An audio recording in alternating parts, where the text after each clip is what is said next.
kakoy, magandang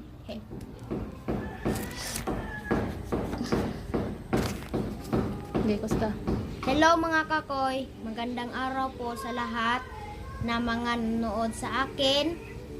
Pasensya na po at wala muna akong content ngayon kasi nadismaya po ako dahil sa mga secret viewers natin dyan na mga bashers.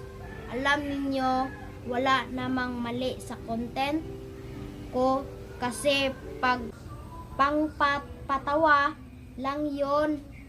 Wala naman ang akong inapakan. Hate nyo na ako. Yung iba nga dyan, nakahubad na, nasiyahan pa kayo. Yung content ko, pangpatawa lang, binabash nyo.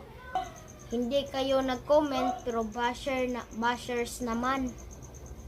Gulat ka no, na alam ko. Ang hirap talaga maging vlogger mga kakoy. Hindi ka pa sumikat, nilaos ka na. Alam nyo ba mga kakoy? Totoo pala ang mga sinabi ng mga vloggers. Yung unang magbabash sa'yo, yung mga kilala mo na nakapaligid sa'yo, katong sila ang unang nag-criticize sa'yo. Kaya hindi madali maging vloggers mga kakoy.